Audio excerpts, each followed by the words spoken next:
Buenos días, mi nombre es José Cantica y en esta oportunidad, junto a mi compañero Daniel Rodríguez, vamos a hablar sobre algunos ejemplos de distribuciones de probabilidad discretas y continuas. Vamos a comenzar con la distribución discreta de Poisson, que se define como una distribución de probabilidad discreta que expresa, a partir de una frecuencia de ocurrencia media, la probabilidad de que ocurra un determinado número de eventos durante cierto periodo de tiempo. Esta, la característica de la distribución de Poisson es principalmente que se concentra en la probabilidad de ocurrencia de sucesos con posibilidades con muy pequeñas, probabilidades muy pequeñas. Aquí podemos ver su fórmula, en donde la probabilidad de que ocurra un número de ocurrencias o un fenómeno, el cual llamamos K, va a ser igual a Euler a la menos lambda. Lambda se va a definir como la media de éxitos por unidad de tiempo.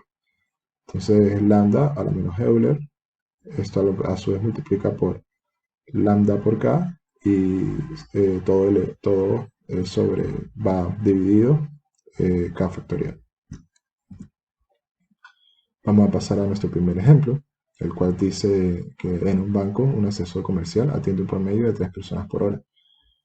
A esto se pregunta, ¿cuál es la probabilidad de que en la siguiente hora atienda solamente a 2 personas? Aplicando la fórmula de Poisson, podemos ver que la probabilidad de que ocurra 2, que es nuestro k, va a ser igual a e a la menos 3. 3 se define por el número de ocurrencias, es decir, lambda, por 3 a la 2 entre 2 factorial. Euler conocemos que es una constante, por lo tanto es 2.718.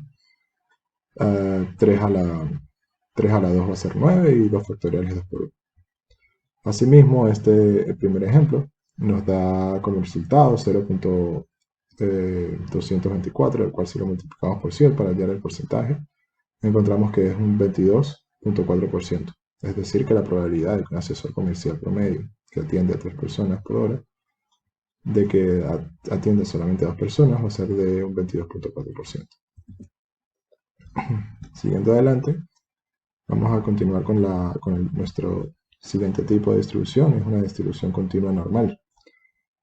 También es conocida como la distribución de Gauss o distribución gaussiana. Es la distribución de probabilidad individual más importante, ya que cumple muchísimos usos.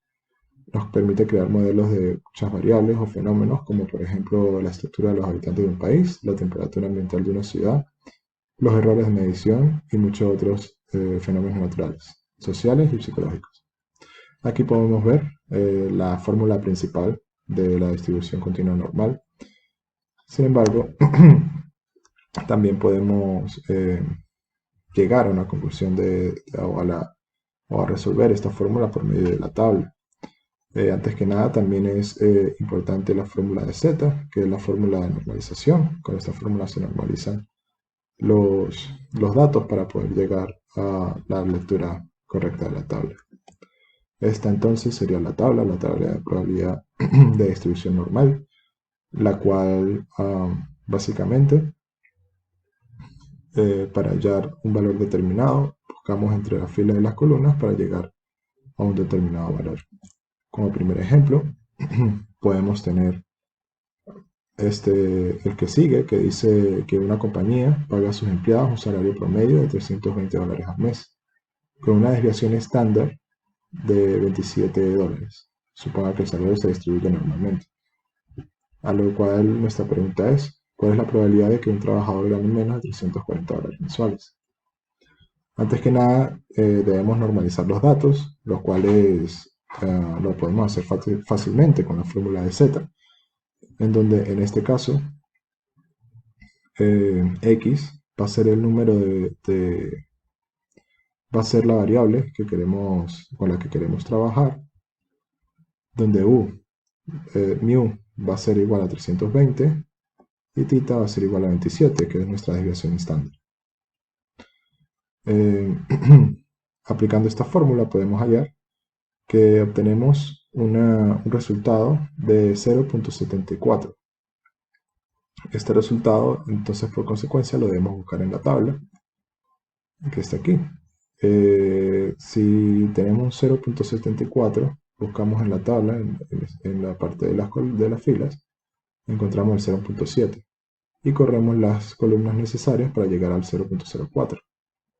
Aquí nos unimos y encontramos que el resultado para esa normalización es 0.7704, el cual, volviendo a nuestro ejemplo, podemos ver que para esa normalización en la tabla podemos observar que la probabilidad de que un trabajador gane menos de $340 mensuales va a ser de un 77.04%. De esta misma forma, si quisiéramos hallar de la probabilidad de que no ocurra, podríamos simplemente a este resultado restarle 1 y así tendríamos su contraparte, que sería alrededor de un 33%, 32,06%. Entonces, esto sería todo. A continuación va a ir mi compañero Daniel Rodríguez para continuar con los siguientes ejemplos. Muchas gracias. Muy buenas, mi nombre es Daniel Rodríguez y continuando con lo que decía mi compañero Julián de las distribuciones discretas y continuas, procedemos a decir otro tipo de distribución. En este caso voy a decir las distribuciones discretas binomial. ¿Qué es la distribución discreta binomial? Es una distribución de probabilidad que nos dice el porcentaje en que es probable obtener un resultado de dos posibles al realizar un número n de pruebas. Para esto tenemos que la fórmula de distribución binomial va a ser igual a f de x igual a nx por p elevado a la x por 1 menos p elevado a la n menos x. Esa sería la fórmula de distribución binomial. Ahora, como ya conocemos los conceptos y conocemos la fórmula, vamos a proceder a realizar un ejercicio. El ejercicio consta de un enunciado. El enunciado nos dice que la probabilidad de que a un cliente le guste el nuevo iPhone 13, el nuevo celular, es de 0,7. Entonces, ahora, si llegan 10 nuevos clientes, ¿cuál es la probabilidad de que a 6 de ellos les guste el nuevo iPhone 13? Primero verificamos que nos encontramos ante un problema de distribución binomial. Utilizaremos 4 sencillos pasos para ver si estamos en un problema de distribución binomial. El primero nos dice que si el experimento consta de una secuencia de n ensayos idénticos, entonces vamos a ver en el enunciado que nos dice eh, que llegan 10 nuevos clientes y tenemos que calcular la probabilidad de que a 6 de esos 10 les guste el nuevo teléfono. Entonces nosotros tenemos que consistir en ver si a esos 10 les gusta el nuevo teléfono. Perfecto, cumple la primera regla. Ahora, como segundo nos dice que en cada ensayo hay dos resultados que son éxito y fracaso. También cumple la segunda regla. Ahora, en la tercera nos dice que la probabilidad de éxito es constante de un ensayo a otro, nunca cambia y se denota por P. Por ello, la probabilidad de fracaso es 1 menos P. Ahora, en el enunciado nos dice que la probabilidad de que a un cliente le guste el nuevo iPhone 13 es de 0,7 y como es un valor constante, cumple también con la tercera regla. Y como último nos dice que los ensayos son independientes, de modo que el resultado de cualquiera de ellos no influye en el resultado de otro ensayo y también cumple con la cuarta regla. Entonces estamos y nos encontramos ante un experimento binomial. Ahora, en la fórmula de función de probabilidad binomial, lo que tenemos que hacer es realizar una serie de datos para estar más claro para realizar el ejercicio. Entonces vamos a denotar a X mayúscula como el número de clientes nuevos que les gusta el nuevo iPhone 13. Como X minúscula va a ser el número de clientes que nos dice la pregunta, que es la probabilidad de que a 6 de ellos, de esos 10, les guste el nuevo teléfono. Entonces, X minúscula la vamos a denominar como 6. Ahora, N, ¿quién es N? N es el número de ensayos. ¿Y quién es el número de ensayos? La cantidad de nuevos clientes. ¿La cantidad de nuevos clientes cuál es? 10. Y P, ¿quién es P? La probabilidad de éxito. Y ya en el enunciado nos dice que la probabilidad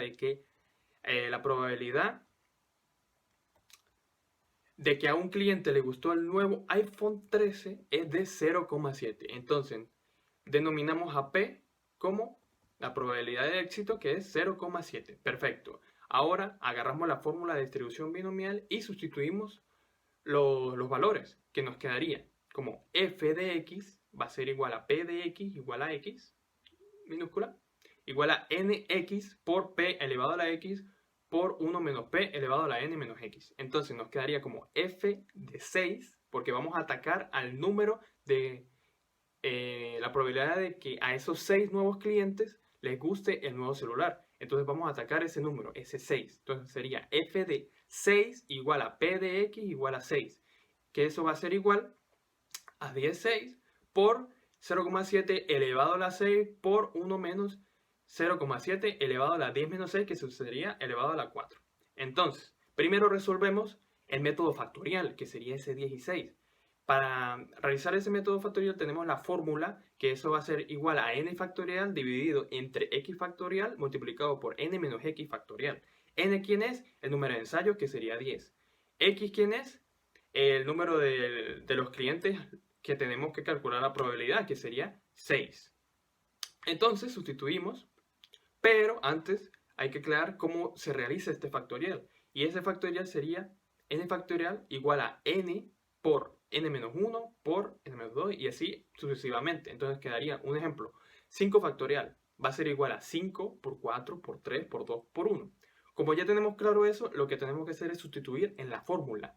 Entonces colocamos n, ¿quién es? N es 10, 10 factorial. Entre x, ¿quién es? 6, 6 factorial. Por n menos x, que sería 10 menos 6, igual a 4 factorial. Entonces nos quedaría que 10 factorial sería 10 por 9, por 8, por 7, por 6, por 5, por 4, por 1. 6 factorial, 1 por 2, por 3, por 4, por 5, por 6. 4 factorial, 1 por 2, por 3, por 4. Entonces, lo colocamos en el numerador y en el denominador y simplificamos los números que sean iguales para que el resultado no nos dé tan amplio y no nos confundamos. Entonces simplificamos los primeros 6 dígitos del numerador y los segundos 6 dígitos del denominador. Y nos quedaría que sería 7 por 8 por 9 por 10 entre 1 por 2 por 3 por 4. Y eso nos da un resultado de 210. Entonces, como ya tenemos ese resultado, lo que hacemos es sustituirlo en la fórmula. Y colocamos que entonces sería f de 6 igual a p de x igual a 6. Que eso va a ser igual a 210, que es el valor que teníamos, multiplicado por 0,7 a la 6 por 1 menos 0,7 multiplicado a la 4. Sustituimos eso en la calculadora y nos va a dar un resultado de 0,212. Y para tener la probabilidad, que la probabilidad es en porcentaje, sería multiplicarlo por 100 y la probabilidad de que a 6 clientes les guste el nuevo teléfono es de 20,012%. Y ahora, como segundo punto, pasamos a las distribuciones continuas, donde hablaremos sobre la distribución uniforme continua, que es la más simple de todas las distribuciones continuas de probabilidad. ¿Por qué? Porque se caracteriza por una función de densidad que es plana y por ello la probabilidad es uniforme en un intervalo cerrado. Para ello tenemos un ejercicio que nos dice en el enunciado que el espesor del borde de un componente de una aeronave está distribuido de manera uniforme entre 0,95 y 1,05 milímetros. Entonces nos dice que obtengamos la función de distribución acumulada del espesor del borde. 2. Calcule la proporción de bordes cuyo espesor es mayor que 1,02 milímetros. 3. ¿Qué espesor está excedido por el 90% de los bordes? Y 4. Calcule la media y la varianza del espesor del borde. Anotamos que tenemos una variable aleatoria continua que puede tomar cualquier valor entre 0,95 y 0,5 milímetros y tiene una distribución uniforme. Perfecto. Calculamos la función de densidad. ¿Cuál es la función de densidad? F de X va a ser igual a 1 entre B menos A, donde A y B son el valor mínimo y máximo que puede tomar la variable. Entonces, decimos que F de X va a ser igual a 1 menos 0,95 menos 1,0, sería 1 entre B, ¿quién es? 1,05. A, ¿quién es? 0,95. Entonces, la fórmula si nos queda F de X va a ser igual a 1 entre 1,05 menos 0,95. Efectuando el cálculo nos da que F de X va a ser igual a 10, que es un valor constante. Entonces, ahora la función de distribución acumulada es igual a F de X, va a ser igual a la integral de menos infinito hasta X por la función densidad por la derivada. Entonces, quedamos que esa función la vamos a integrar desde el valor mínimo, que es decir, 0,95, que nos lo dice el enunciado, hasta X. La función densidad es igual a 10. Entonces, sustituimos.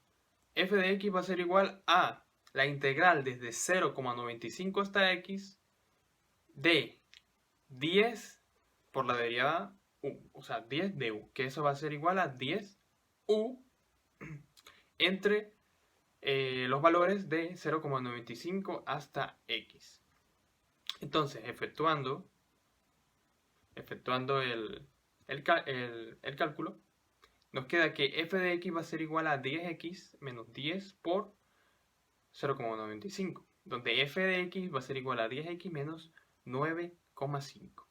Entonces, esta es nuestra función de distribución donde X puede tomar valores desde 0,95 hasta 1,05. Entonces quedaría que 0,95 va a ser menor o igual a 0 y 1,05 y 0 va a ser menor o igual a 1,05. Entonces, ya tenemos la primera. Ahora calculamos la segunda pregunta. Para esto, recordamos que la función de distribución acumulada nos da la proporción que es menor o igual a cierto valor. Y queremos que sea mayor al valor de 1,02 que nos dice el enunciado. Entonces, primero calculamos la distribución para 1,02, que sería f de x o f de 1,02 va a ser igual a 10 por 1,02 menos 9,5, que eso va a ser igual a que la función de 1,02 sea igual a 0,7. Para obtener la proporción de bordes cuyo espesor es mayor al valor de 1,02 sería que P de X va a ser mayor a 1,02, que eso va a ser igual a 1 menos 0,7, que eso va a ser igual a 0,3. Perfecto, ya hicimos la segunda pregunta. Ahora, la tercera pregunta nos dice qué espesor está excedido por el 90% de los bordes. Esta pregunta nos dice que hay un espesor de borde que está por debajo del 90% de los demás valores o por encima del 10%. O sea, es decir, que la proporción de bordes menores o iguales a este valor debe ser el 10% o 0,1, que sería f de x. Entonces, despejamos ese valor en la fórmula. ¿Cuál fórmula? F de x va a ser igual a 10x menos 9,5. De esa fórmula obtenemos que P de X va a ser menor o igual a X, donde 0,1 va a ser nuestra función X. Entonces lo que hacemos es sustituir el 0,1 en la función f de X, que es la que dijimos anteriormente. Entonces nos quedaría 0,1 va a ser igual a 10x menos 9,5. Despejando el valor de x para obtener el resultado, nos queda que 10x va a ser igual a 0,1 más 9,5, que eso va a ser igual a 9,6. Despejando x nos queda que x va a dar un resultado de 0,96. Ese es el espesor excedido por el 90% de los bordes. Y ya como última pregunta, que es calcular la media y la variancia del espesor del borde. La media de una distribución uniforme es E de X, que va a ser igual a más B entre 2. Entonces, sustituimos los valores mínimo y máximo en la fórmula. Nos quedaría que E de X va a ser igual a 0,95 más 1,05 entre 2. Eso va a dar un total de 1. Esa sería nuestra media. Y la varianza sería B de X igual a B menos A al cuadrado entre 12. B de X entonces nos daría 1,05 menos 0,95 al cuadrado entre 12. Efectuamos el numerador que nos quedaría 0,01 entre 12 y eso nos va a dar un total de 0,00083. Y esa sería nuestra variancia. Muchas gracias por ver.